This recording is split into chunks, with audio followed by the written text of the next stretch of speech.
First of all, a very happy Tibetan New Year, very happy, very auspicious, and that finally the growth of compassion, the growth of wisdom may take place in each one of us, in the minds of each dear Mother sentient being on in this universe.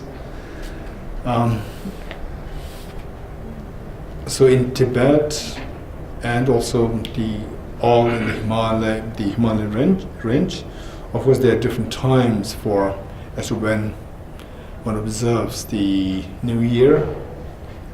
There may be variation of 1 day, 2 days, and then depending on the purpose, there may be variation of like 15 days, 1 month, and so forth.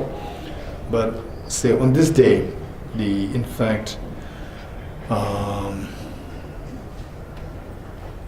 so many enlightened beings over the millennia, the centuries, the great enlightened beings, they've been observing this as a very auspicious, fresh beginning, particularly making a commitment. So New Year per se is fine, but then why not make it something virtuous? Why not we make it something wholesome and meaningful to again start with the energized version of your virtue, and to making a new commitment that so in this new year, the year, I'll engage myself in a very virtuous way, and if possible, always try to be as beneficial and helpful to others, and if not at least not being harmful to others. So this is a basic idea. So with that in mind, and starting the day with, taking the Aspirational Bodhisattva vow, this is so auspicious. In fact, the greatest meaning of life, we will come to realize that while we engage in all different activities in our life, but eventually, through one's own experience, we'll come to know that taking the Aspirational Bodhisattva vow and acting accordingly, there is great meaning. So with that in mind, it's a very auspicious beginning of the year, and of course we need to remember the impermanence, the reality of impermanence, one, and the New Year means 1 year finished. We have already 1 year, whether we used it productively or it just went by meaninglessly, it's gone. So which means that the 1 year is already gone, and now we are starting a new year. So let's make it as productive. So this idea. So with that in mind, setting proper motivation. Setting proper motivation is very important. And say that visualize your two parents on the two sides, and all sentient beings are with you, and we are seeking blessings and inspirations from all Buddhas and Bodhisattvas in front of you. And the Buddhas and Bodhisattvas, how you visualize them, they are like very kind, affectionate parents, and you come home demoralized, and the Buddhas and Bodhisattvas, they are like your very affectionate parents, and you come home demoralized, and the Buddhas and Bodhisattvas waiting there to give full love, affection, attention, so forth. And imagine how many beings are suffering on this earth. And the Buddhas and Bodhisattvas are there, they are there to embrace us with full love, affection, and attention. And around you, your two parents, all of them are sentient beings, and everyone, leaving none aside, even if you might have difficulties, say with your parents, or with your relatives, or with your neighbors, or with the colleagues at workplace, just bring them here in your visualization. And out of the 7 billion human beings, today nearing 7 billion human beings, how many of them really get the opportunity to undertake this very meaningful, the ceremony of taking the Aspirational Bodhisattva vow? And why not we also let them share take the share, take this share in this through you deliberately visualizing, bringing them into visualization. So visualize all sentient beings living on a side, even those people who are difficult, who you find difficult. So bring them into visualization, and imagine that you are the mother, and all others are like children. And imagine that they come home demoralized, and you are there to give full of affection and attention. So with this in mind, let's turn to page 3 of this book, The Blaze of Non-Dual Bodhisattvas. And Jerry, raise your hands if you do not have a copy of this book. Okay, Kusana, one book here. Raise your hands, raise your hands, raise your hands. Okay, Poonamji here. Okay, anyone else? Okay, so let's turn to, because we're going to have the tea break, like the 11:30. So the ceremony will take a little time, and so as we do the recitation, and more than the recitation, just see how much we can imbibe the meanings of these wordings. The idea is all these processes, we see that it is simply to activate the seed of compassion within us, the seed of wisdom within us. This is the whole idea.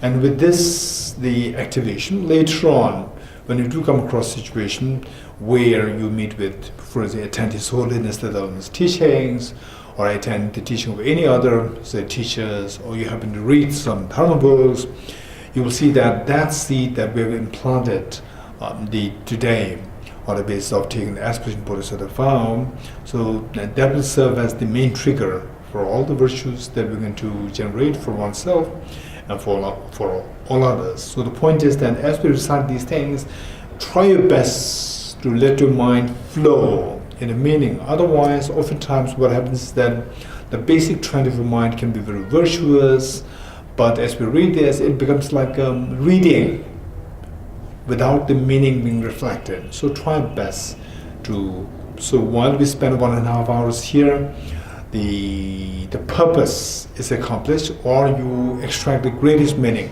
out of this life by making sure that the greatest activation of the virtues within yourself, compassion, wisdom, bodhicitta, and these things happen. Okay, with that in mind, you are leading this, and all sentient beings are happy to join you, your two parents and everyone, and all the Buddhist Bodhisattvas, they're watching us on page 3. And enthused by great compassion, you taught the Immaculate Dharma to dispel all perverted views. To you, the Buddha with Dharma, I pay homage. And enthused by great compassion, you taught the Immaculate Dharma to dispel all perverted views. To you, the Buddha with Dharma, I pay homage. And enthused by great compassion, you taught the Immaculate Dharma to dispel all perverted views. To you, the Buddha with Dharma, I pay homage. Independent origination, there is no ceasing, no arising, no annihilation, no permanence, no coming, no going, and no sequence, no sameness. I prostrate to the consummate Buddha, the supreme among all teachers, the one who taught this peace which is freed of elaborations. I prostrate to the mothers of the hearers, the Bodhisattvas and the Buddhas, who through the knowledge of all these hearers seeking pacification and complete peace, who through the knowledge of past causes those having migrated to achieve the aims of the world, and who through the possession of omniscience help subdue us as part of a variety of teachings. The one who is transformed into the reliable guide, motivated by altruism to benefit sentient beings. A teacher, Sugata, and protector, to you I make prostrations. The one who has eliminated web of conceptualizations and is endowed with the divine bodies of the vast and the profound, who eternally shines forth the forever noble light rays, to you the Buddha make prostrations. I go for refuge until I'm enlightened to the Buddha, the Dharma, and the Sangha. By my accumulations through the practice of giving and so forth, may I become a Buddha to benefit all sentient beings. I go for refuge until I'm enlightened to the Buddha, the Dharma, and the Sangha. By my accumulations through the practice of giving and so forth, may I become a Buddha to benefit all sentient beings. I go for refuge until I'm enlightened to the Buddha, the Dharma, and the Sangha. By my accumulations of the practice of giving and so forth, may I become a Buddha to benefit all sentient beings. Sanye Jodan Soge Chonam La Chanjo Bardo Dane Gyapso Chinso Gebe Chonam Ge Dola Penjire Sanye Jubare Sho Sanye Jodan Soge Chonam La Chanjo Bardo Dane Gyapso Che Dage Chinso Gebe Chonam Ge Dola Penjire Sanye Jubare Sho Sanye Jodan Soge Chonam Chanju Bardo Dane Gyapso Che Dage Jinso Gebe Chonam Ge Dola Penjire Sanye Jubare Sho. Inspired by wisdom and compassion, today in the Buddha's presence, I journey the mind of full awakening for the benefit of all sentient beings. Okay, as we recite this mantra, Om Ye Dharma He Dobra, this is a very auspicious mantra. And say, should you move to another place, take a new place, or you get a new house, or you any new activities you start, you can begin by reciting this mantra. This is so auspicious, so important mantra. And as we recite this mantra, the meaning must be reflected, and I'm going to give a very quick the explanation of the meaning. Om Ye Dharma Hedu Prabhava. Ye Dharma, this phenomena, the phenomena of happiness, the phenomena of miseries, phenomena of success, phenomena of virtues, all these arise from Hetu. Hetu meaning the cause. Prabhava arise. They arise from the respective causes. Hetum Tesham Tathagato. What these causes are, Hetum, the causes, what these causes are is indicated by Tathagata. Tathagata meaning the Buddha. Hevatat means said or taught. Desham Jayo Nirodha. Desham Jayo, these, the plural form of these causes. Nirodha, the cessation or bringing an end to the causes, bringing an end to these causes. Evam, thus, Vadi, taught. Mahashramana, by the great seer, the great saint. Great saint here referring to the Buddha. Yes, Vaha, this is the established. So the meaning, as we can read from the bottom, it says all phenomena arise from causes. The causes are taught by the Tathagata. The cessation causes well taught by the great seer. The point is that all the miseries somehow that I may be going through today, tomorrow, or in this life or the next life, so they should necessarily arise through their respective causes, and the causes somehow they're connected with all the actions, the contaminated actions that we engage in, and the contaminated thoughts that we engage in, and finally all rooted to what is known as the ignorance. Ignorance is that as the ground, the base for all these things. And once you get rid of this ignorance by introducing the light of the wisdom, automatically your thought processes will be transformed, and our actions will become virtuous, not automatically. And because with the virtuous actions, the results of the good experience is only happiness. Okay, this is the meaning. It's so auspicious. And then, when you meet with situation where people go through tragedies, or people go through very auspicious meetings, gatherings, and so forth, or moving to a new place, getting a new house, or whatever, you can recite this mantra, so the negativities can be gotten rid of, and the virtues will be gathered. Okay, there are new faces here, so those who know this mantra will say this 3 times together, and the newcomers, you can join us. You can join us as you just slowly join us in this recitation. Okay. Meanwhile, the meaning is that I will be engaging. Somehow, I'll be doing things which is only good for myself and for others. This idea. Om Ye Dharma Hetu Prabhavam Hetum Desham Tathagato Yavatat Desham Jayo Nirodha Evam Vati Mahashramanaye Svaha.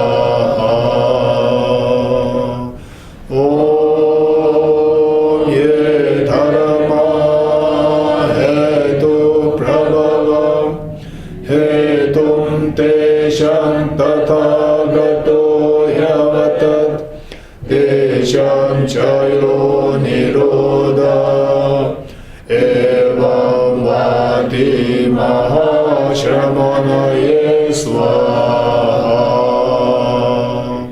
Om Ye Dharma Hetu Prabhavam Hetum Tesham Tathagato Hyavatat Tesham Chayo Nirodha Evam Vati Mahashamanaye Swaha.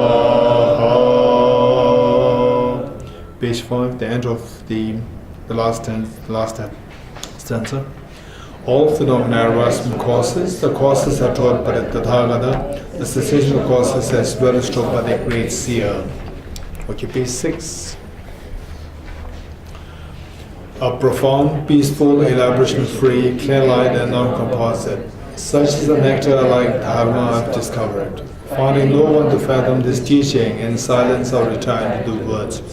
Beyond utterance, thought and expression is the professional wisdom, which is unborn, unseasoned, has the nature of space. Is the ultimate apprehension of the self-realized wisdom. To you, the mother of the Buddhas, of the 3 times I pay obeisance. The Guru is the Buddha, the Guru is the Dharma, likewise the Guru is the Sangha. The Guru is the source of all, I go for refuge in the Guru.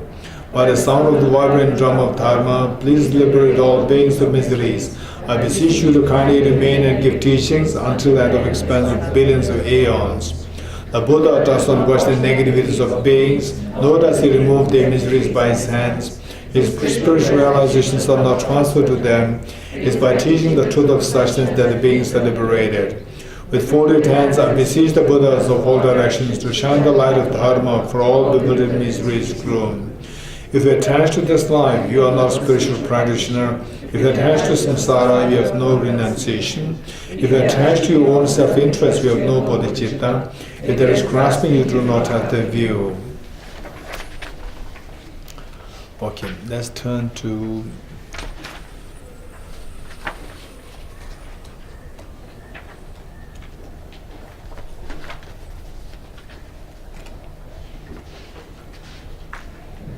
page 14. Praise to Shakyamuni Buddha. As we recite this, the idea of the saying praise to the Buddha Shakyamuni is to recollect the qualities of the Buddha Shakyamuni, on the basis of which this young Prince Siddhartha eventually became the full enlightened, the full awakened one to benefit all sentient beings. So what are the qualities that made this young prince become fully enlightened? And whether or not I have these qualities, some of them, if I do have some of these qualities, I'll rejoice in these qualities and then see how to nurture them further. And if I see that these qualities are missing in me, knowing that these are the qualities on the basis of which one can become a very happy person, one can become very meaningful, one can have a very meaningful life and be as beneficial to other sentient beings. See how you will be inspired, how much you are going to be inspired by seeing to the qualities mentioned there of the Buddha Shakyamuni. Okay, let's read this.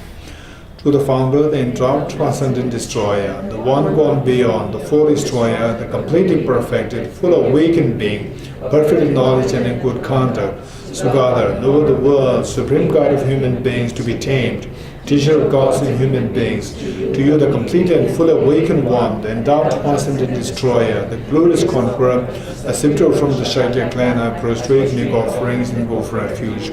O supreme amongst humans, you were born in this earth. You paced our 7 strides, then said, I am supreme in this world. To you who are wise, then I prostrate. With pure bodies, formed supremely pure, wisdom ocean like a golden mountain, fame that blazes in the 3 worlds, winner of the best, Lord, to you I prostrate. With the supreme science, based like a spotless moon, color like gold, to you I prostrate. Touched like you, the 3 worlds are not, incompatible wise one, to you I prostrate. The Savior having great compassion, the Founder having all understanding, the field of merit with qualities like vast ocean, to you the Tathagata I prostrate. The purity that frees one from attachment, the virtue that frees one from the lower realms, the one path, the sublime pure reality, to the Dhamma that pacifies I prostrate. Those who are liberated and also show the path to liberation, the holy field qualified with realizations, who are devoted to the moral precepts, to you the Sangha I prostrate. Do not commit any non-virtuous actions. Perform only perfect virtuous actions. Subdue your mind thoroughly. This is the teaching of the Buddha. A star, a visual aberration, a flame of lamp, an illusion, a drop of dew or a bubble, a dream, a flash of lightning, a cloud, see conditioned things as such.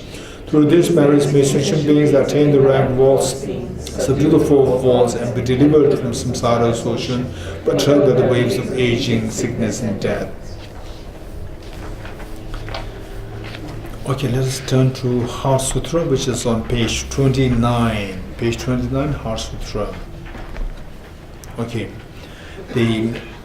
another thing that we can think of doing is that, say again, when you go through difficulties, challenges in your life, and the bad things happening just back to back to you, and then say the other situation, the Heart Sutra, this would be a very meaningful sutra to be recited, on the basis of which your obstacles can be eliminated, they will be mitigated, and this is incredibly important sutra for us to recite. And again, as a very auspicious beginning of the year, New Year, we will read this together. And meanwhile, so those of us who are already coming to Tibet House, or that you have been with the Dharma studies more in depth, you don't need explanation. But for those of us who are more new to this concept, I'd like to quickly give you the overview of what the sutra is all about. So there, the Buddha Shakyamuni was, okay, Suman, you can come here. The Buddha Shakyamuni was there in Rajgir, and Rajgir to preside over the congregation, and all the bodhisattvas from the different world systems, they took flight, or they flew through magical powers to attend this Heart Sutra teaching from the Buddha Shakyamuni, Avalokiteshvara. And then on this hill, all the congregation was presided with Buddha Shakyamuni, and then attended to by all the bodhisattvas, the venerable monks, nuns, and the lay devotees. So there, then the Buddha Shakyamuni went immersed into meditative equipoise of the non-duality of the reality. And then on the one side, there was Avalokiteshvara, the bodhisattva of compassion, and he was also deeply immersed into the meditative state on emptiness, seeing everything like an illusion. Then Shariputra, being inspired and blessed by Buddha Shakyamuni, then he stood up and made 3 prostrations to the Buddha Shakyamuni, then turned towards Avalokiteshvara, made prostrations to him, and then started to ask questions. So here, what we need to do is that as we recite this sutra, there are 3 things that we are not to miss. One is, what is the question asked by Shariputra, inspired and blessed by the Buddha Shakyamuni, to be asked to Avalokiteshvara? 1. Number 2, what is the response given by Avalokiteshvara? Number 2. Number 3, what if you practice the way indicated by Avalokiteshvara, what benefit you will get, right? Finally, everyone, whether you are a Buddhist, whether you are Hindu, Muslim, Jains, Christians, Jews, Parsis, it doesn't matter. And whether even if you're a non-believer, it doesn't matter. One thing which is common for all of us is that nobody wants suffering. This is the reality. This is the commonality. We may not have a common religion. We may not have a common philosophy. We may not have a common ethnicity. It doesn't matter. We all have one common aspiration. That is, I don't want suffering. I want happiness. This is the common religion. This is the common spirit that we all share. So now on the Shariputra, what he asked is that how should somebody who aspires to have the maximum happiness, ultimate happiness, and who wants to get rid of miseries altogether, how should that person practice the wisdom? Because the ignorance gives rise to all the miseries, and the wisdom gives rise to happiness. So how should that person cultivate this wisdom, and how to practice this wisdom? Then Aravaliteshvara gave the response by saying that in reality, everything that is happening in this universe, they are all just operating on the dreamlike nature. The way things operate in the dream, everything is operating on the dream. Second dream, conventional dream and the unconventional dream. So just as you are constantly going to be tormented by the miseries in the dream, the nightmares of the dream, as long as you don't wake up, as long as you don't get up from the dream, you're continuously going to be tormented by your dreams, the nightmares, the ghosts chasing you, then the tigers attacking you, and so forth. So when will these miseries come to an end in the dream? Only when you wake up. Only when you wake up. Likewise, we're going through the dream, which is known as unconventional dream. So this unconventional dream is where, again, everything is operating within that, in the unconventional dream. So we wake up from the conventional dream every once 24 hours. But so waking up from the conventional dream, we have been waking up like 24 hours, within 24 hours. But the unconventional dream, we have never woken up thus far. So now, as long as we don't wake up from this unconventional dream, the miseries somehow is just a matter of time. So one time, say we may be going through a successful life, and the other times we may go through miseries, painful experiences, and so forth. So therefore, it's just like, say, the animals in the slaughterhouse, say one being executed and the others waiting in line. Likewise, this is exactly what is happening to all of us. Now, if we don't want to be in this plight, what should we be doing is wake up. Wake up from this unconventional dream. How? Just as only when you wake up, you realize that whatever happened in the dream was not real. When you are in the dream, you see the dream as real. When you wake up, you see the dream as non-real. So this is how we should say that Avalokiteshvara was inspiring us, that all what we're experiencing, what we're going through, this is like a dream, yet we see them as so objectively real, so truly there, and this is what causes all our miseries. So now Avalokiteshvara, what is encouraging us to do, or blessing us to do, is to discover that everything is like a dream. Okay, so this is number 2. Then the number 3 point that we are not to miss is that what if you practice as indicated by Avalokiteshvara? So what is the benefit that we're going to accrue out of this? The benefit is that just as you wake up, you are relieved from the nightmare of the dream. Likewise, when we discover that everything is like a dream, then we wake up from the unconventional dream, and all the sickness, aging, death, misery, tension, depression, anxiety, all these you will drop the moment you discover that everything is like a dream. Okay, this is the benefit. So with this month, this is very auspicious, the beginning, and the 7 billion human beings are there, but how many really get the opportunity to meet with this beautiful teaching of the Heart Sutra, meaning the beautiful sutra, as was the dialogue happening between Avalokiteshvara and Shariputra in the presence of the Buddha Shakyamuni, the full awakened one. Okay, let's read. So when we read this, again, imagine that you are reading this, your 2 parents, and all sentient beings, they are taking the advantage of being with you on this the Tibetan New Year, and they'll be reciting the Heart Sutra together. And so this is the final, the panacea to heal all our problems. Okay.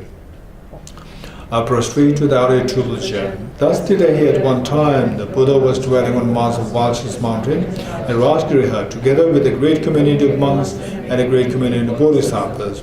At that time the Buddha was absorbed in concentration, all the categories of phenomena called profound illumination.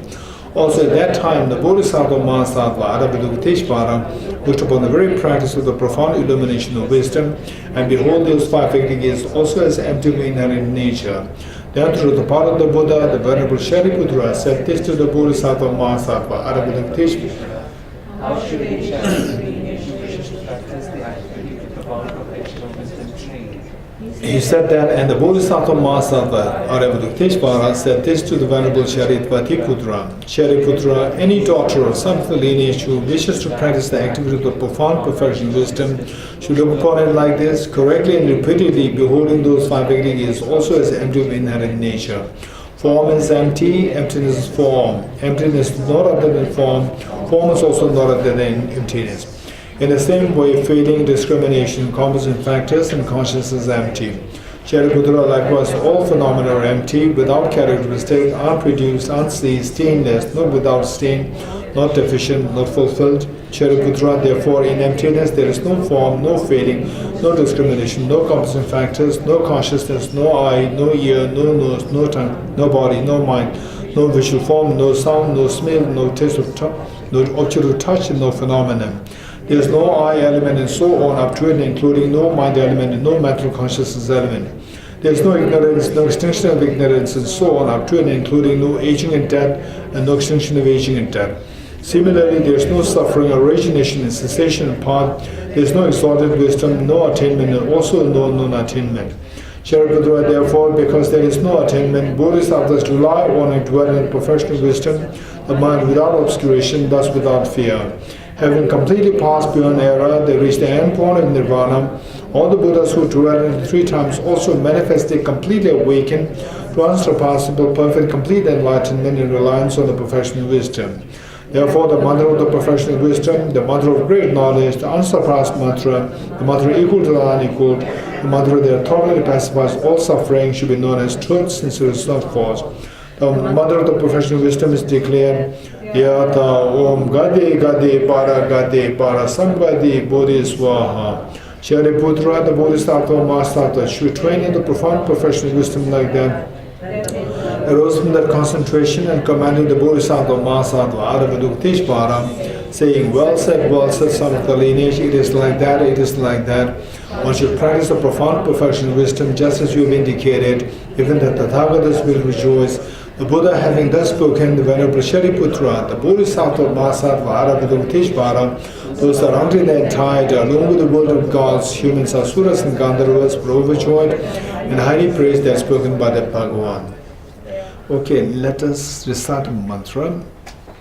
As we recite this mantra, the meaning, again the meaning is, Tyatha means here is thus. Om, okay, Om, to make it very quick, symbolize the need for us to transform our body, speech and mind into the body, speech and mind of the enlightened being. In other words, for us to become enlightened. How to become enlightened? It is to traverse from where we are to the ultimate state of perfection. So that journey, traversing, undertaking this journey towards enlightenment, it is put in the form of Gade Gade Para Samgade Bodhiswaha. In English, go beyond, go utterly beyond, and establish your enlightenment or establish your ultimate happiness. So here it says go, means it's a journey. It's not an external journey, it's an internal journey. And let us not forget this. And say we were once 10 years old. I don't think there's anyone who's 10 years old here. Okay, 10 years old, and then 20 years old, 30 years old, 40, 50, 60, 70, 80, 90. Okay, so as we age, the tendency is that when somebody hits or crosses 20 and hits 30, the tendency, there are two tendencies. Some people, they think, okay, now I'm growing old. When you hit 30, the youth disappears. And some still live in the fantasy of being youth 30s. And then they hit 40. Initially when it hits 40, it jerks you, it gives a jerk to you. Okay, I'm already 40, right? And then Then one may become reminiscent over your youth. You miss the youth, becoming reminiscent. Okay, and then come. Okay, whereas some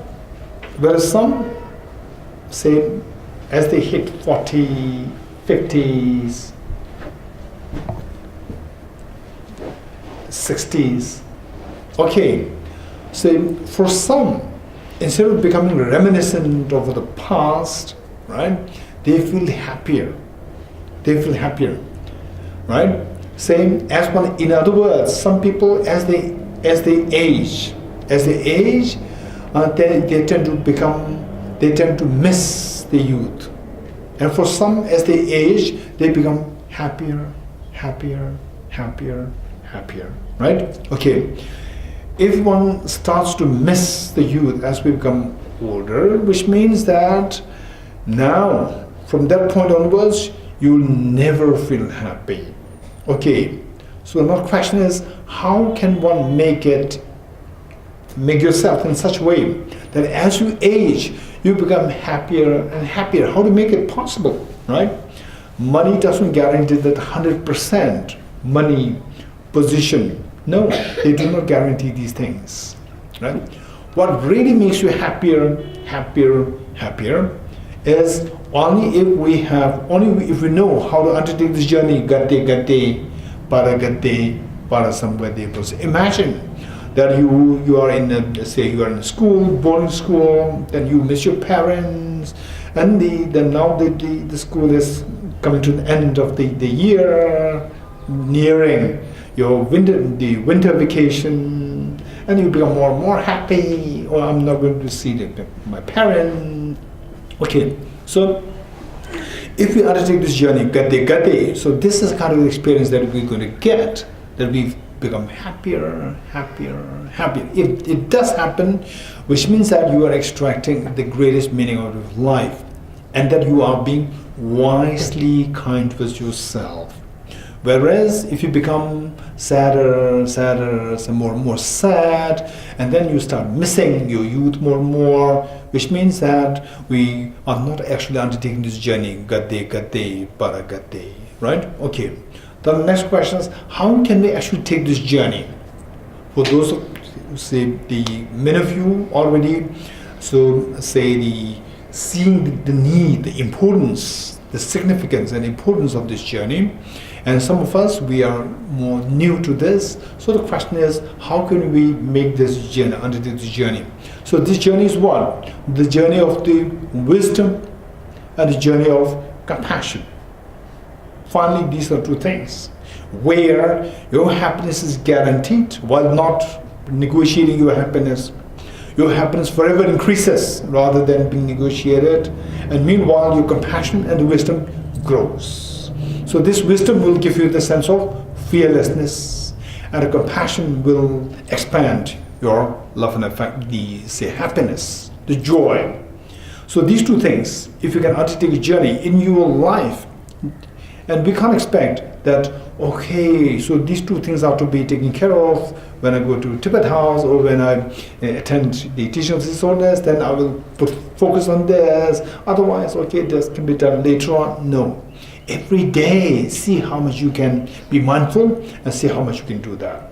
If that happens, guaranteed that you are undertaking this journey. Journey what? Journey from the misery to the happiness. Okay, so with that in mind, this mantra should be a reminder for us. Okay, with this we will recite it 7 times together. And imagine, and so thinking in this manner, we see that your parents and all these people who are, not getting this opportunity, they are, so we should be feeling compassion towards them. Let us bring them with us here in this place, and then imagine that they are also taking part in this recitation, and to reflect on their own mental qualities, to make a new commitment on this new year, to undertake this journey from the misery to the happiness, maximum happiness, by encouraging, by by, say, improvising, by cultivating, by enriching compassion and wisdom. Okay.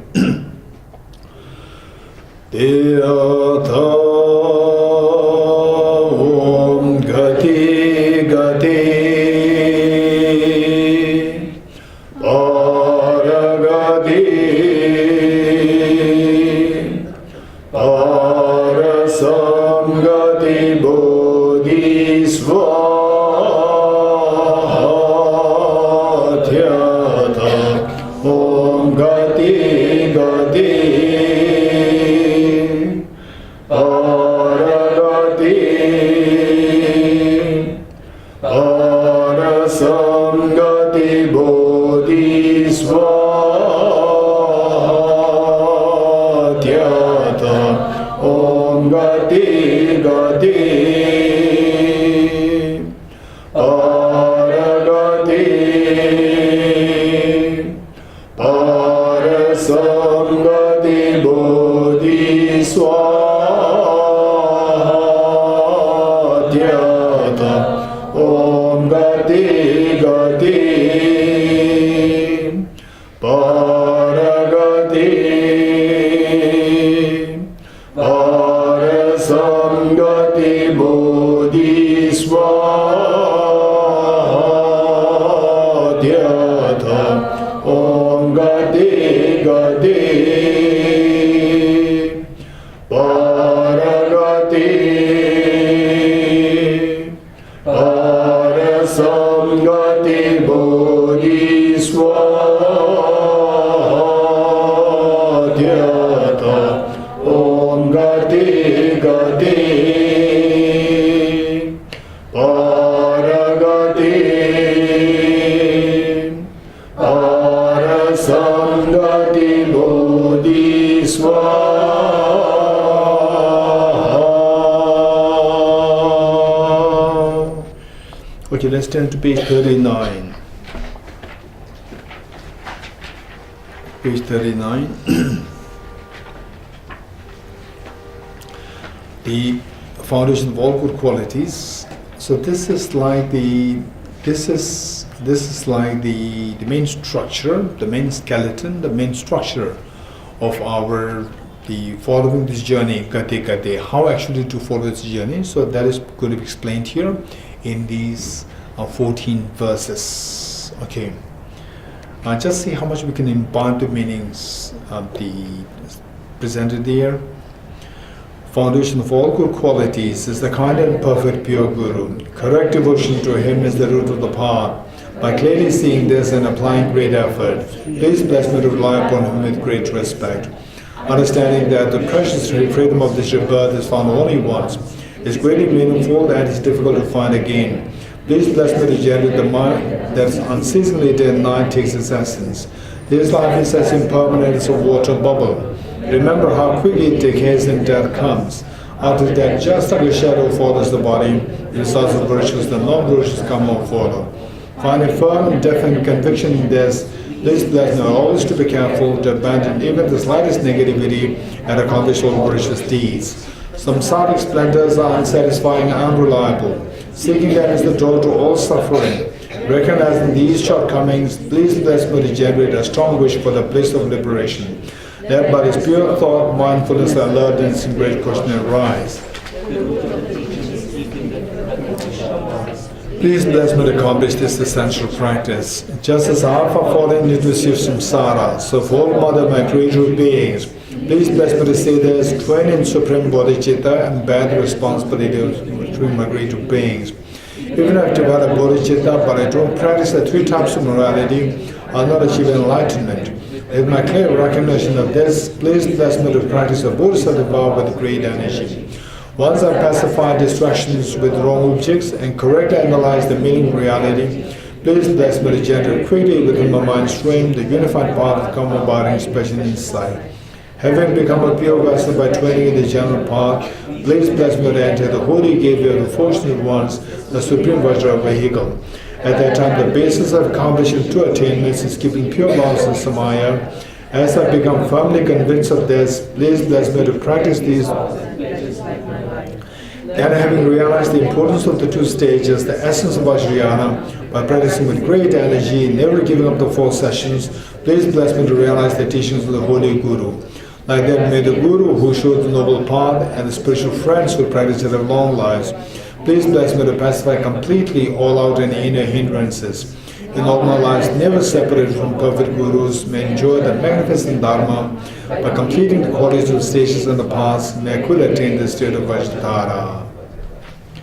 Okay, now as a part of the taking the Aspirational Bodhisattva vow, by the way, keep in mind that when you speak about the vow, Bodhisattva vow, usually vows, there's different kinds.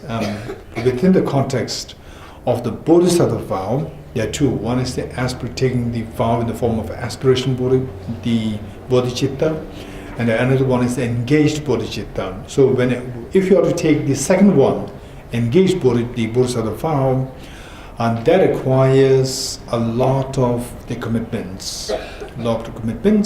In the first place, the compassion, it must be through the practice, that the compassion should be already in its, like I say, very blossom state, where it becomes very spontaneous, intense, and so forth. There are various conditions. And whereas the kind of the vow that we're taking now here, this is a very simple one, yet so beneficial. And it doesn't really have any commitment. So this is, I don't know whether it's good or bad, but I think it is, for the beginners, it's good. Because, we take commitments, and then finally, if we cannot do that, there's a problem. So whereas this one, it has a tremendous benefit, meanwhile, we don't have any special commitment. The maximum commitment that one has is that, to the best I can, I'll help others. If not, at least I'll try my best not to harm others. So this much, if you can make a commitment, that's good enough. And yet, the benefit is immense. The benefit that you get out of this, taking this vow, which is known as the ceremony of Aspirational Bodhisattva vow. This is so auspicious. So for that matter, what we need to do is we need, the 4 things. One is the first one that we're going to do is a quick breathing meditation. Then number 2 is the renunciation on the basis of the 4 seals, practice of the 4 seals, and then the bodhicitta practice on the basis of the 4 immeasurables, and then finally emptiness practice, the wisdom. Okay, idea why we are doing these 4 things is pretty simple. The fact that we are going through miseries is because that we live in darkness. We live in darkness. When we're in dark, you don't see what is going around. And because of which, you're bound to bang against the wall, you're bound to fall of the precipice and so forth. So these miseries are bound to happen when you're in dark. Likewise, when we live in the mind of the darkness, in the darkness of the ignorance, the only miseries will follow. Because of which, if you don't want to go through miseries, just remove the darkness. Remove the darkness. And how to remove the darkness? It is through introducing the light. This is the only way by which to remove the darkness, by introducing the light of the wisdom. So this wisdom, this wisdom must be very bright. Number 2, this light must be very steady, very bright and steady. Without the brightness, it doesn't serve us to see the very nuanced, very subtle objects here. So it must be very bright. And while it is bright, if it is not steady, if it is flickery, then the problem is that again you cannot enjoy the very subtle paintings or the letters. You cannot read that. It's very disturbing if the light is not steady. So for that matter, the light should be very bright and the light should be steady. The brightness is analogous to the wisdom. The wisdom, and then the steadiness is analogous to the single-pointed meditation.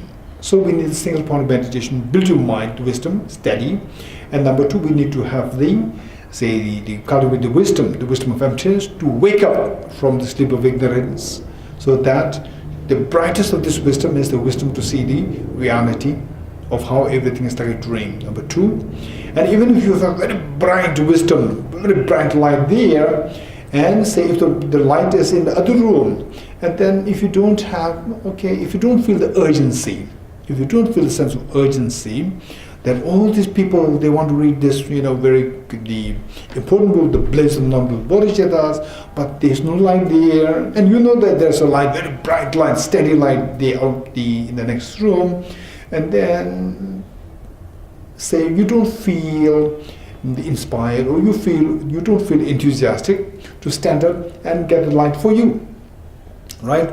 So for that matter, only if you ever feel that this book is so precious, if I don't feel the weight of this book, then I won't feel the weight of you on the reading this book. For that matter, I will not take any initiative to bring the light here. So now, first to really feel that this book is so precious for you to read and benefit out of this, first I should see the value of this myself. So for that matter, we need the driving force to feel the weight of this book. That the driving force pertaining to the self is known as renunciation, wanting to renounce the miseries. And once we have this, and then out of love and affection towards other beings, then you feel the altruistic intention to become Buddha for the benefit of sentient beings. So we see that one thing that we're going to do is the steadiness of the light. Then number two, what you're going to do is to build the motivation, build the driving force, the renunciation, for one to be removed from the miseries, renunciation. Number three is to build compassion for all beings, that all beings should be liberated from these miseries. Number three, which is also known as bodhicitta. And then with this bodhicitta, may I be able to benefit all beings. How can I do it?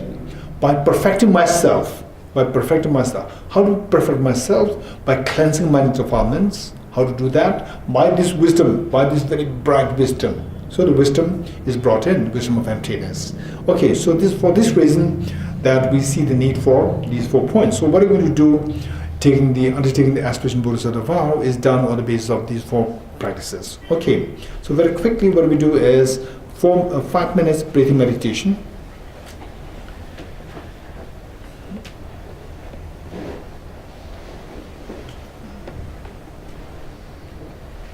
Okay, 5 minutes breathing meditation. Ready?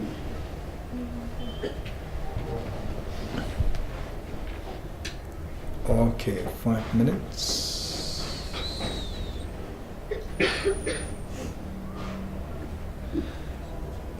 Okay, so I'm not too sure how many of you are already familiar with some meditation. What I will do is I'll give a very quick as an intro or the description of the meditation. So this meditation is pretty simple meditation, pretty simple.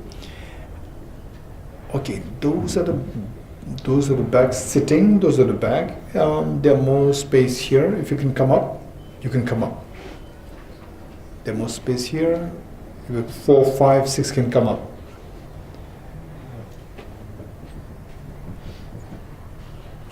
Good. Arindam, over there.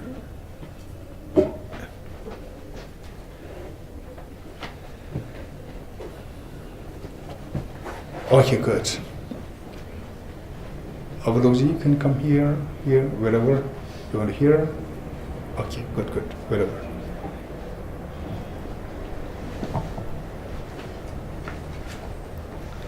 Okay, so for the meditation, what we do is going to be a simple meditation, yet very powerful. If we can make it a habit, have this meditation as the daily routine for you, this would be greatly meaningful to calm down your mental agitation and so forth. Okay, so this meditation has 4 points to keep in mind. One is the body posture. Number 2 is focal point meaning what are you going to meditate on, number 2. And number 3 is identifying the errors of meditation. Number 4 is applying the remedies when the errors do happen. 4 points. One, body posture. Body posture wise, to make it very quick, the most important thing is to sit upright. This is very important. Sit upright. It should not, the body should not be bent like this. It should be upright, and make it a habit to sit upright. One, and then you are saying the eyes should not be closed, eyes half open, 45 degrees cast down, right? And then just let it go like this. Then the tip of the tongue should touch the upper palate to avoid excessive accumulation of saliva in your mouth. The tip of the tongue should touch the upper palate to avoid excessive accumulation of saliva in your mouth. Okay, and breathe naturally. Don't force your breath. And while you keep your body upright, the body must be flexible. It should not be rigid. Okay, this is, and then the crossing, this is fine. And the teeth and the lips, keep them in their natural course. Like one. Number two is focal point. What are we going to meditate on? So those of us who are already into meditation on emptiness, or the impermanence, or miseries, or selflessness, whatever, you can do. If you're already exposed to that, you do it. Otherwise, and those of us who are new, we can do the breathing meditation, which is you visualize a tiny dot, white dot, tiny white dot, 1 mm or 2 mm in diameter. And this tiny dot, visualize it between your nose and the upper lip. Between the nose and upper lip, you visualize it there. So while you visualize this dot there, multitasking. Count your breath, breathe in, breathe out. Cycle 1, breathe in, breathe out. Cycle 2. This is what we're going to do for 5 minutes.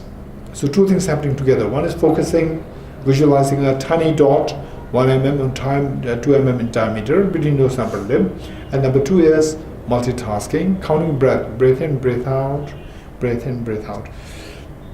In some cases, it can be like, say, 60 cycles. For others, can be 70, 80, 90, 100, depending on the length of your own breath. Number three, identifying the errors of meditation. In this meditation, what can potentially happen is that because our mind is not trained, we are bound to somehow either go through laxity, mental laxity, or mental excitement. Mental laxity meaning your mind becomes so inserviceable, mind becomes lethargic, heavy, sinking. So this is one problem. The other problem is your mind becomes overactive, excited, scattered, distracted here and there. So these are the mental problems or the errors of meditation. And should any of these two things happen, you must go for number four. Number four is applying the remedies to overcome the errors. And remedies, there are two: introspection and mindfulness. Introspection is if you have a pet dog, you lose the pet dog, you go in search of the pet dog. Likewise, your mind is like the pet dog, and your mind is distracted. You first go in search of the mind. Where is my mind? Is it still meditating, or it is distracted, or is it in a lax state? You have to go in search of that. This is known as introspection. Once you find a dog, then the job of the introspection is done. Next is the job of the rope. Tie the dog with the rope and bring it home and tie it to the pillar at home. Likewise, when you see that your mind is distracted or in a lax state, the job of the introspection is done. Next is the job of the mindfulness. The job of the mindfulness is like a rope. Tie the mind with your own mindfulness and bring it back to the intended object of the meditation. Okay, this is what I'm going to do for 5 minutes. Ready?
Okay.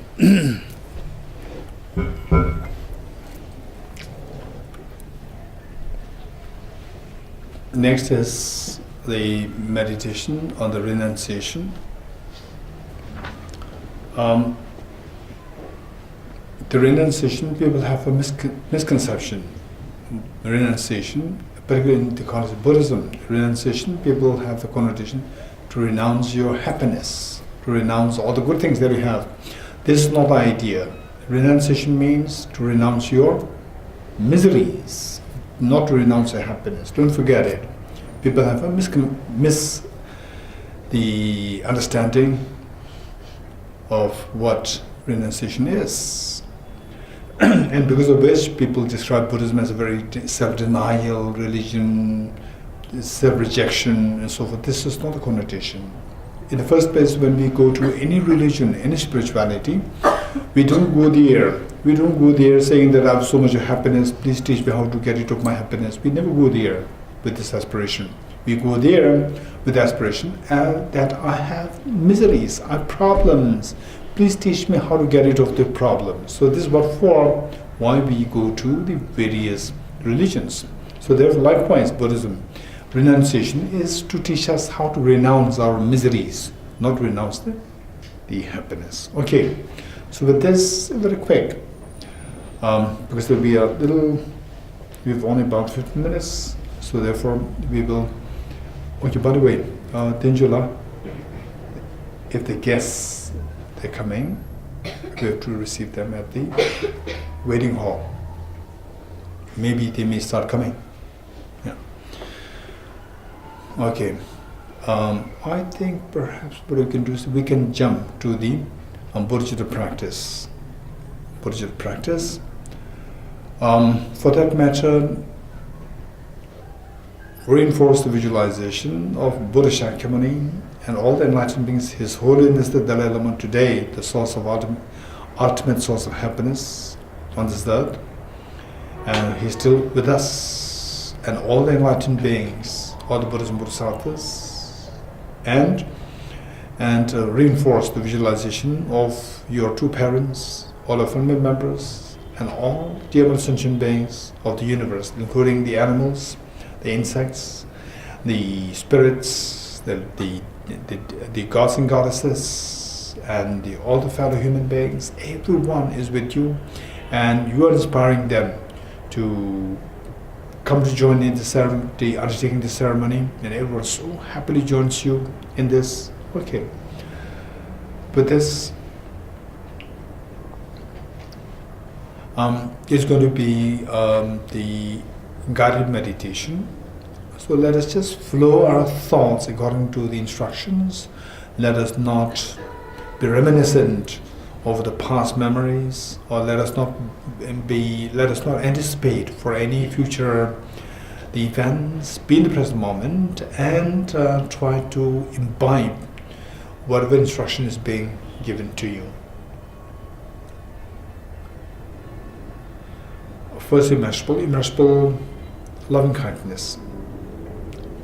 How good would it be that all my dear mother sentient beings are endowed with happiness and the causes of happiness.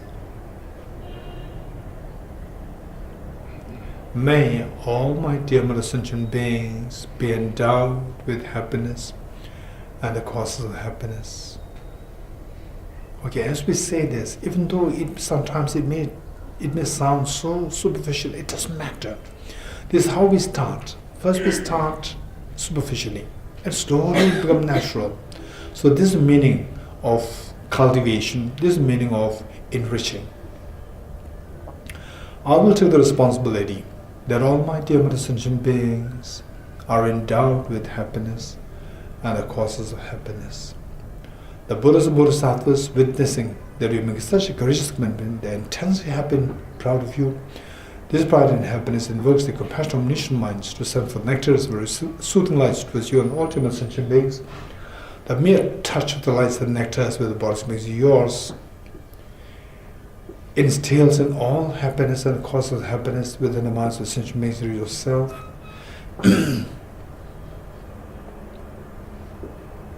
And you witnessing such miraculous happening towards all the human sentient beings on this happy Tibetan New Year. You are so happy, you are so intensely happy. With this happiness, take 3 deep breaths, sigh with relief.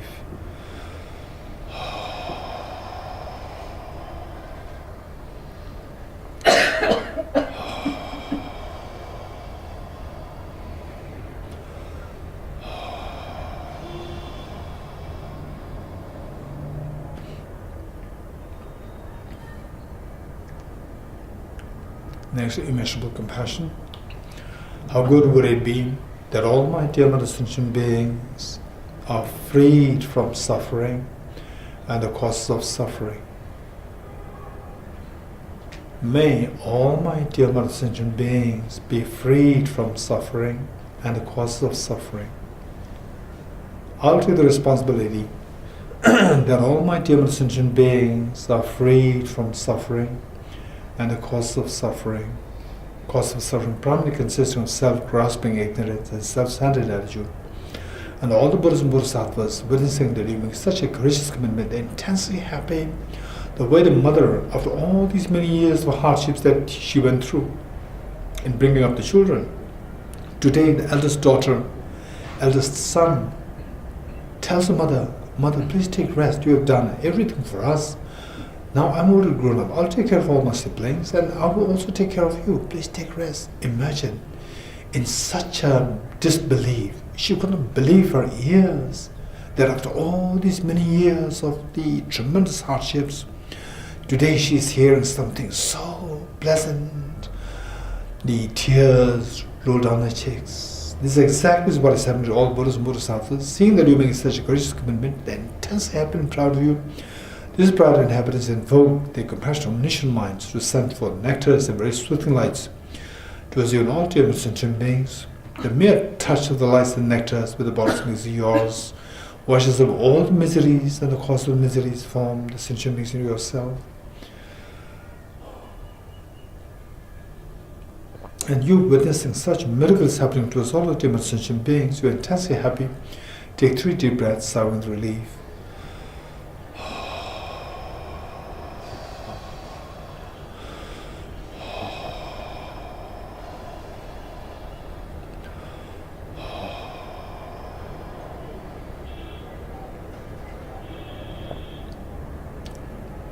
Okay, so underscoring these 2 immeasurables, of course there are 2 of the 4 immeasurables.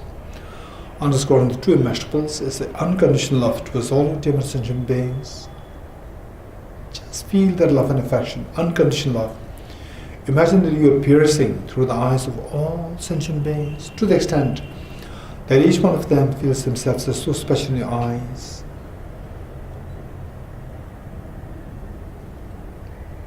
With that in mind, with folded hands, let us make a commitment of bodhicitta. I'll say this line, I'll say this commitment, and let us all say this 3 times together by wholeheartedly letting our mind flow in this commitment.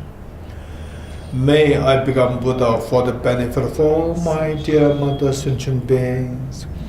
May I become Buddha for the benefit of all my dear mother sentient beings. May I become Buddha for the benefit of all my dear mother sentient beings. May I become Buddha for the benefit of all my dear mother sentient beings. Okay, abide in this beautiful mind, the most appealing, the most beautiful mind that you can potentially see in this, that you can possibly see in this universe. Now today, you give birth to this mind, this beautiful mind, bodhicitta. Slowly transform this beautiful mind into a spotlessly clean white moon disk, horizontally sitting with the heart. It's amazing that you made such a courageous commitment to become Buddha for the benefit of all sentient beings. But how can you say that you can become Buddha? Yes, I can become Buddha. Every sentient being, everyone, whether you are a believer or non-believer, whether you are Buddhists, Hindus, Muslims, Christians, Jains, Jews, Parsis, Baha'is, it doesn't matter. Even you are a non-believer, everyone has this perfect seed of perfection, perfect seed of purity, the seed of perfect purity within each one of us. But why it is not manifested till now? Because that I've been in the hands of in the deception of this self-grasping, ignorant, self-centered attitude. These are now, they are no more my friends now. I'm disillusioned by these 2 things. I will just discard, exterminate the 2 things from my mind. How am I going to exterminate the 2 things? Of course, it is by means of the wisdom of emptiness. What is wisdom of emptiness? The wisdom, by the very definition, is a discerning mind whose apprehension of the object tallies with the reality. What's the reality? The reality is everything is like dream. Nothing exists objectively. How can it know that nothing exists objectively? Okay, so let's quickly meditate on this. On the dreamlike nature of the self. This is a final panacea to relieve us from all the mental angst and pains. Okay, what are you doing?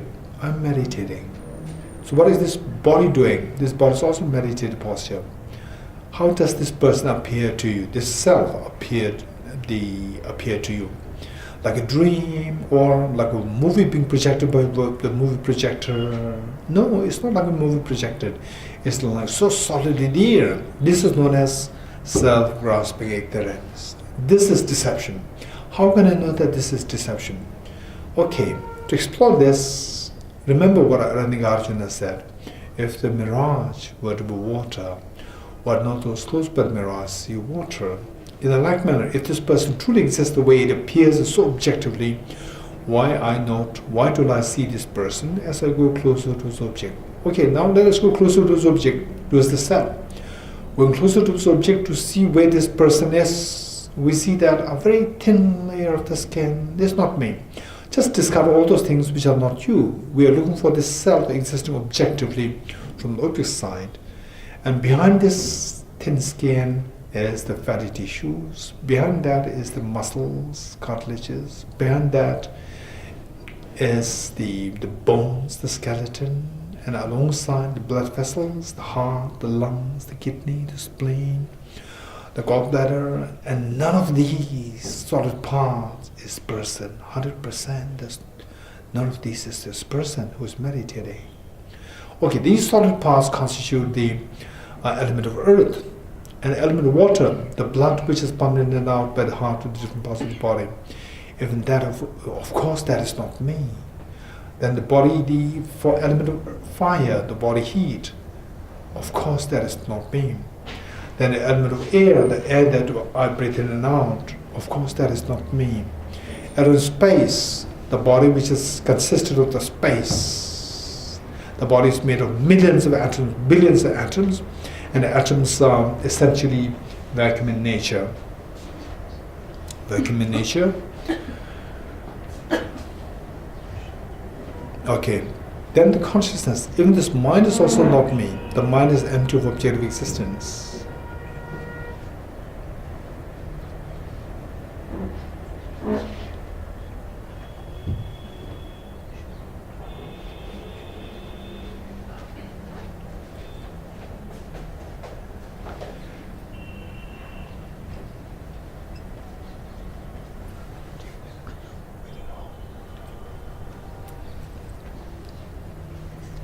Okay, so taking aside all these 6 elements, where's the self? The self is empty. Self disappears. So earlier you saw the self is so objectively there. Now we realize that it's empty. It disappears. Stay in this experience for a while. So what you earlier saw was like a moving being projected by your own mind. You all saw that, but it does not actually exist there from the object side. This is known as the dreamlike nature. Of course, we did it in a very the cursory form. So this is known as the dreamlike nature of the self. Transform this understanding, the emptiness of the self, into a spotlessly clean white vajra, vertically sitting on the moon disk at your heart.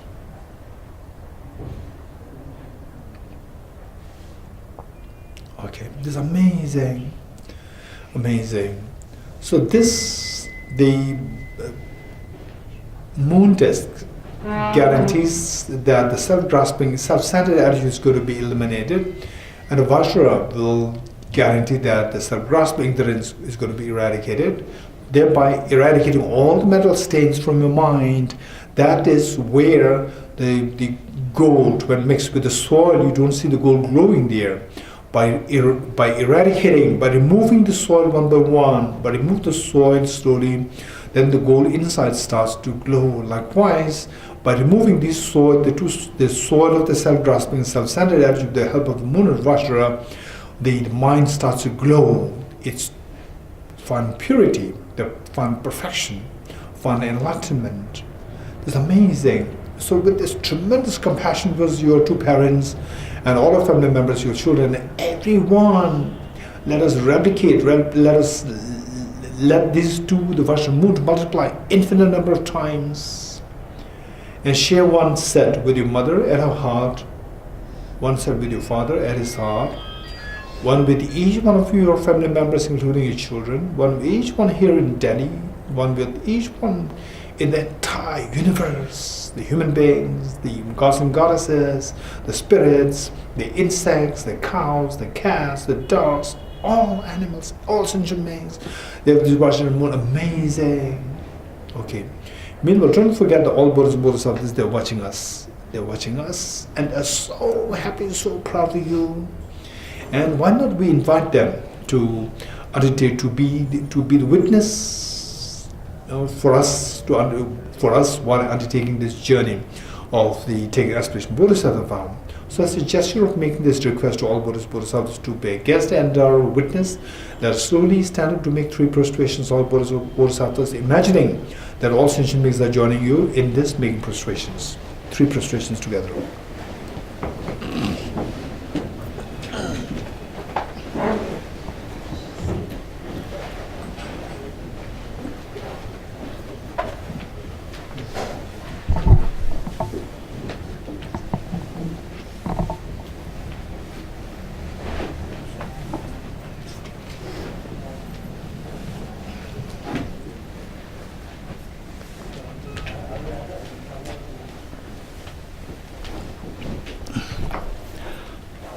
Okay, if possible, on your right knees.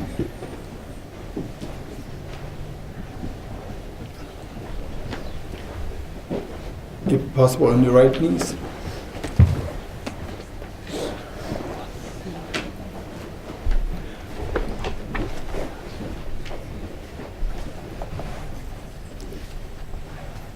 Okay, let us turn to page 46. Let us turn to page 46 of the book, The Blaze of the Noble Bodhisattvas. And so this is the actual ceremony. Page 46, the last stanza. So this ceremony, we are very fortunate that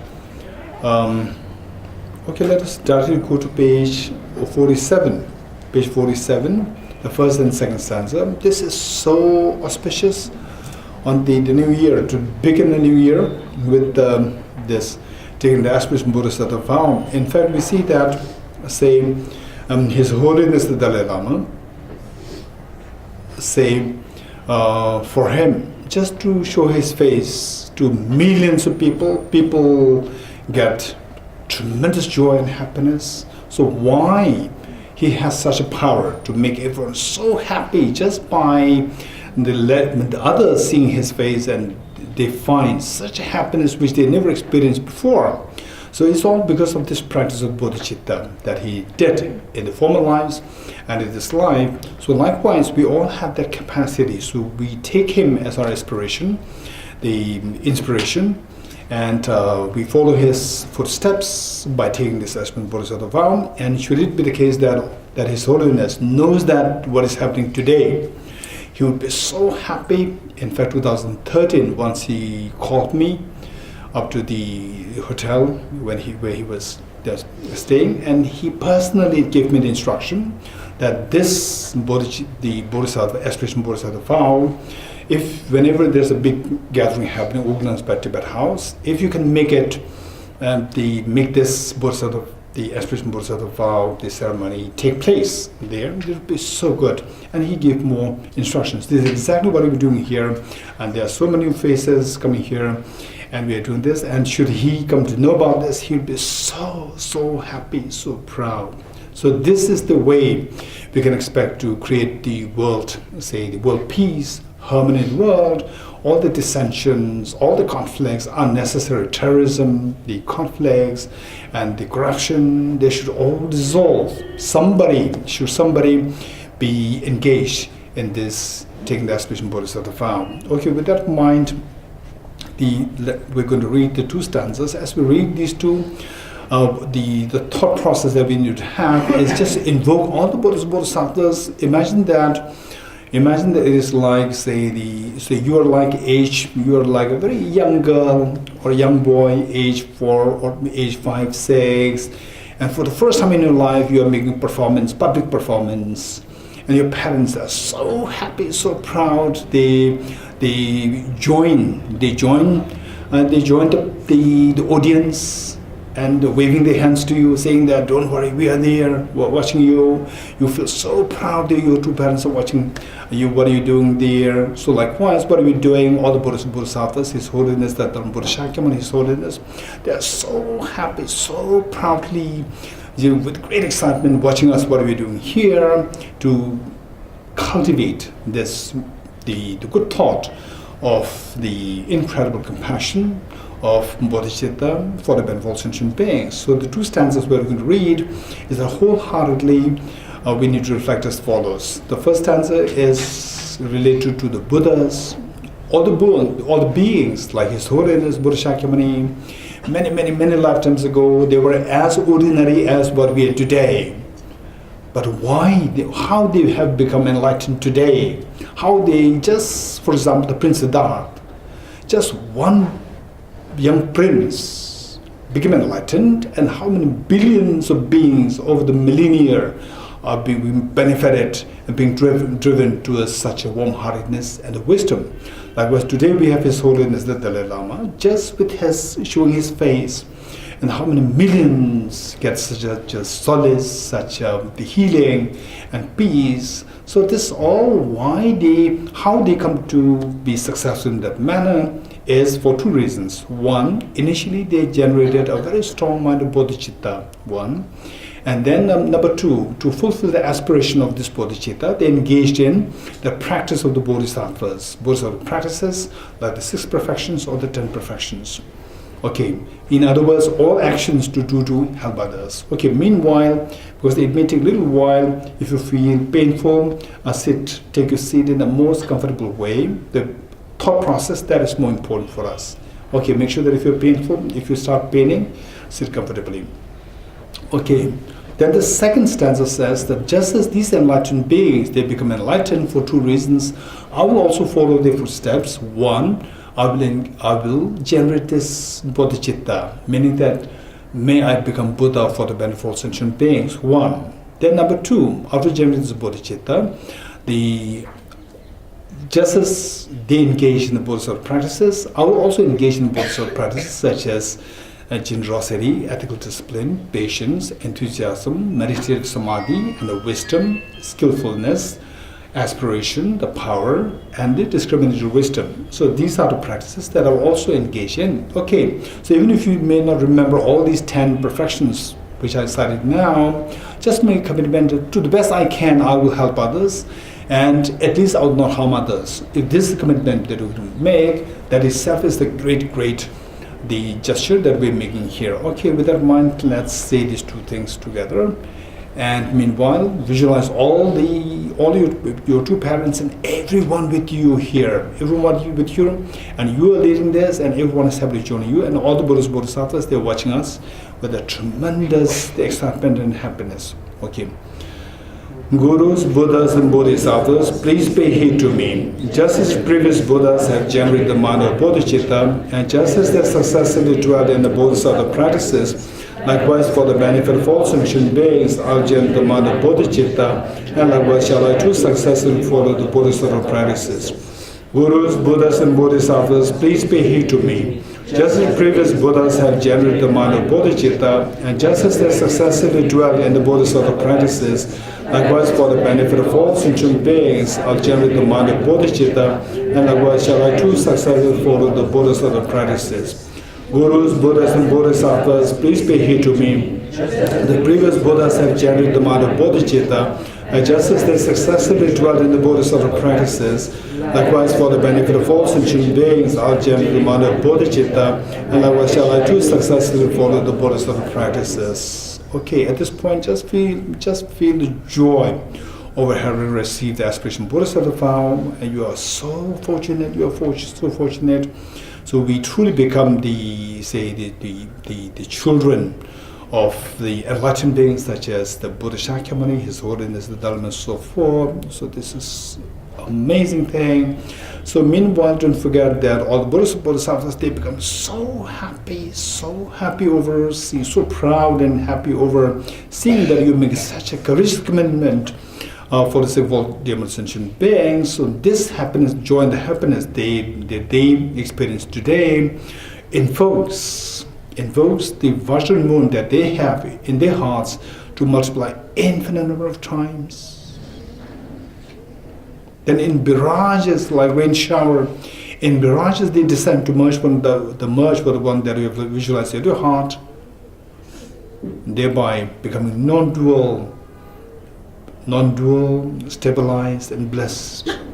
Likewise in mirages, all these replicas of Vajra moon from the Buddha and Bodhisattvas, they descend to merge with the one that you visualize the heart of your mother, at the heart of your father, at the heart of each one of family members, including your children, at the heart of each one of the sentient beings here in Delhi, in India, in the entire universe. Everyone, in animals, insects, cats, dogs, mosquitoes, the spirits, the human beings, the animals, the gods and goddesses, everyone.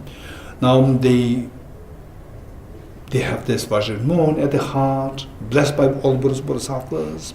So imagine that the gesture that we have undertaken today, this is the greatest offering that you can possibly think of making to all Buddhas and Bodhisattvas, and today you did it. And this is the greatest gift that you can offer to all your dear sentient beings, and today you did it. This is an amazing gesture, and we are very lucky, very fortunate, and this is all happening because of the kindness of all Buddhas and Bodhisattvas. Imagine, since time immemorial till now, it is like the children, you as a child of your parents, always bringing, say, sadness, bad news to the mother, always complain from the school principal to you, to your mother, and the mother always feels demoralized to hear about the news from your the school principal. And today the school principal, escorted by the school teachers, they come towards the mother, and the mother again feels so apprehensive. Again, what my daughter might have done, what my son might have done, something bad. And this time is very different. The school principal is coming with so much respect, decency, courtesy, and smile. And the mother was she could not believe what happened today. This time the school principal congratulated the mother, saying that your son, your daughter, two of them, are appointed as the best students of the school for this year. And the mother could not believe that.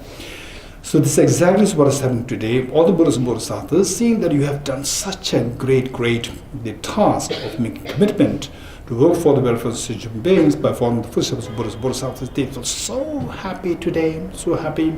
And as I said earlier, this is the greatest gift, there is a greater offering that you can make to all Buddhas and Bodhisattvas, and today you made it.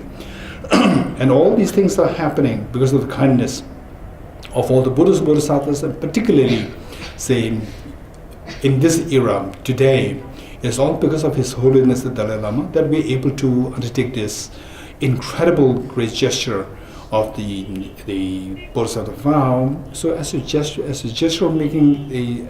of thanking them, all the Buddhas and Bodhisattvas, once more let us stand up to make 3 prostrations. All Buddhas and Bodhisattvas, imagine the all sentient beings are joining you.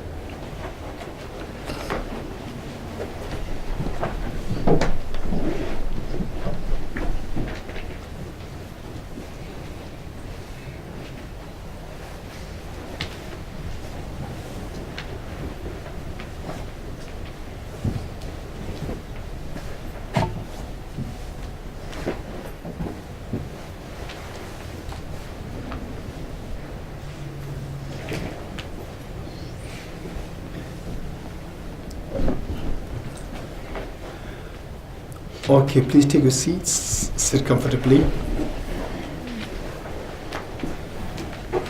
Okay, now let's turn to page 47, the last of the second last stanza. Second last stanza. Throughout my future lifetimes, may I always be guided by the compassionate Buddha and be able to uphold the true precious bodhicittas even at the cost of my life. Throughout my future lifetimes, may I always be guided by the compassionate Buddha and be able to uphold the true precious bodhicittas even at the cost of my life. Throughout my future lifetimes, may I always be guided by the compassionate Buddha and be able to uphold the true precious bodhicittas even at the cost of my life. Okay, so now stanza 25 down is to feel the joy over having received the Aspirational Bodhisattva vow. And this, in fact, if we think in our life, say you may be in your 20s, 30s, 40s, 50s, 60s, 70s, we see that the something which is worthwhile for us to long for us to remember, for us to feel that, okay, if this is something, this is something which in my life I've done something good. So what is that? This gesture of taking the Aspirational Bodhisattva vow, this one. So what we are reading from here is to rejoice in this act of taking the Aspirational Bodhisattva vow, particularly cultivating this very wise bodhicitta, wanting to benefit all sentient beings, meanwhile not compromising your happiness. So your happiness, you will get the maximum happiness, meanwhile you're able to benefit all sentient beings in the maximum way. This is the cultivation bodhicitta, and today we did it. So we feel the joy over this, and as in the stanza, you find a mention of the word an awakening mind. Awakening mind here refers to the bodhicitta. And then all along the stanzas down, there's a mention of the pronoun it. So this pronoun it refers to the bodhicitta, the compassionate mind. Okay, so with this, just let us read them while imbibing the meanings to the best we can. In order to further increase it from now on, those with discernment who have loosely seized and awakened mind in this way should hide praise in the following manner. Today my life has borne fruit. Having well obtained this human existence, I've been born in the family of the Buddha and now I'm one of Buddha's children. Thus whatever actions I do from now on, once in accord with the family, never shall I disgrace or pollute this noble and unsullied race. Just like a blind man discovering a jewel of likewise by some coincidence an awakened mind has been born within me, is the supreme ambrosia that overcomes the sovereignty of death, is the inexhaustible treasure that eliminates all poverty in the world, is the supreme medicine that quells the world's disease, is the tree that shelters all beings wandering and tired on the path of conditioned existence, is the universal bridge that leads to freedom from unhappy states of birth, is the dawning mode of the mind that dispels the torment of disturbing conceptions, is the great sun that finally removes the misty ignorance of the world, is the quintessential butter from the journey of the middle dharma. For all those guests traveling on the path of conditioned existence who wish to experience abundance of happiness, this will satisfy them with joy and actually place them in supreme bliss. Today, in the presence of all the protectors, I invite the world to be guests at a festival of temporary and ultimate delight. May gods, demigods, and all be joyful. Okay, we'll do the dedication prayer here. Okay. I dedicate the marriage that is gathered to us realizing the deeds and the prayers of the Buddhas and Bodhisattvas of the three times and to the upholding of the doctrine, scripture, and insight. May in all lives, through the force of this marriage, never separate from the four wheels of the Mahayana vehicle and accomplish all the stages of the path, renunciation, and bodhicitta perfectly within the two stages. From our two collections, vast space that have amassed from working with effort at this practice for a great length of time, may I become the chief leading Buddha for all those whose minds wisdom eyes blind with ignorance. Okay, thank you.